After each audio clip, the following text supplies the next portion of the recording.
on talking with him. And, he said something quite interesting. He was raised in a communist country and was an atheist after that. He said his family observed Christmas, and he criticized them for that because it was logically incoherent. And then he realized that all that would happen if they abandoned Christmas was that they wouldn't have Christmas anymore.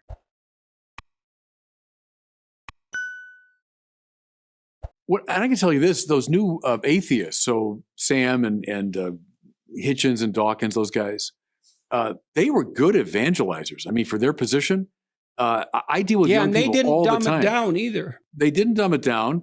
They had the two things I talked about. They were intelligent and they were passionately committed to it. But every day on the internet, when I go into these comm boxes, I hear the phraseologies from Hitchens and Dawkins and Sam Harris. A lot of young people read them. They didn't hug them into atheism. They argued them into atheism. So I've been telling our people, we got to stop trying to hug people back into the faith. We have to argue them back into the faith. We have to make it compelling and, I had morally a friend, challenging. I've been walking with this friend of mine on talking with him. And, he said something quite interesting. He was raised in a communist country and was an atheist after that. He said his family observed Christmas, and he criticized them for that because it was logically incoherent. And then he realized that all that would happen if they abandoned Christmas was that they wouldn't have Christmas anymore. It wasn't like he had something to replace it with. Right. And so it's magical. You might even call it naive if you're of the sort of mind that would call that naive. But do you want to have it or not?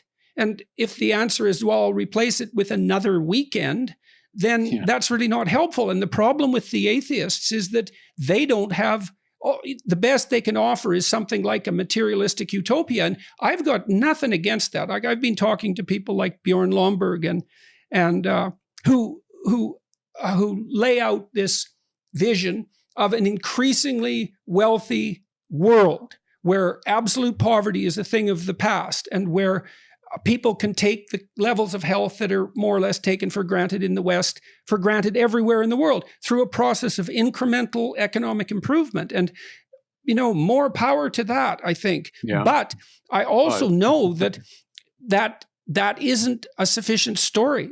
And there's a kind of despair that goes along with material security, because the adventure is drained out of it. And Dostoevsky touches on this, and this is where I really learned this when I first encountered this idea. Dostoevsky in Notes from Underground says, look, this is something you have to understand. If you gave people everything they need so that they had nothing to do but eat cakes and busy themselves with the continuation of the species, if they were so happy that nothing but bubbles of bliss would appear on the surface of the water that they were in, they would smash it all to pieces just so that something adventurous and unique could happen. And so there has to be a call to a higher order of spiritual being, let's say, or psychological being that accompanies that materialism, or we won't even accept it. It'll kill us. No, absolutely. It'll smother us. It's got to be the call to sanctity.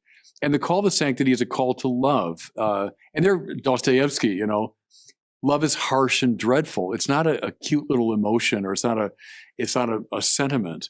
Real love is harsh and dreadful because it means going into the place where people are suffering and becoming another Christ and bearing the burdens of the world.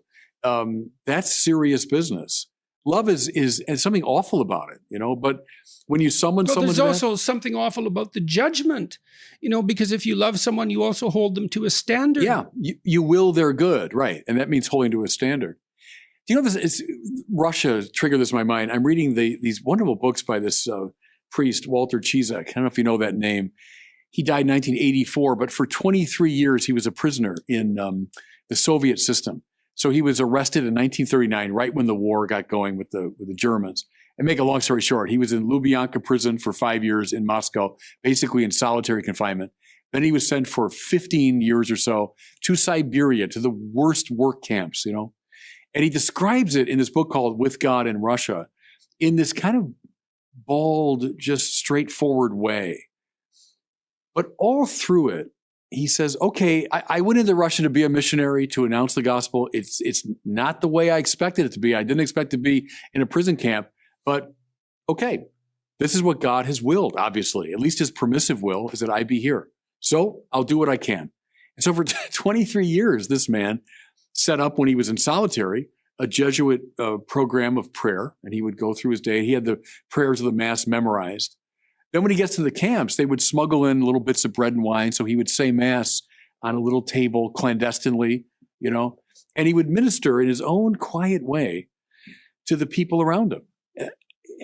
I'm telling that story because in the most horrific circumstances, in a way he never saw coming, he said, okay, but I'll try to be a saint here. I'll try to be Christ, bear the sufferings of those around me, and bring the grace of God. He was finally sprung in 1963. JFK was involved in getting him out with a prisoner exchange. As he left Russia, the plane's taking off, and he did the sign of the cross over the country, blessed the country. And it's an incredibly moving story because it's not at all flashy. It's told in a really almost bland manner. But it's someone who decided, no, I'm going to go in the depths. I'm going to deal with what I've been given. And it's horrific. I'm in a Soviet Siberian concentration camp doing hard labor, but I'll be Christ for the people here. That's it. I mean, that's the adventure. There's the hero's journey that he went on.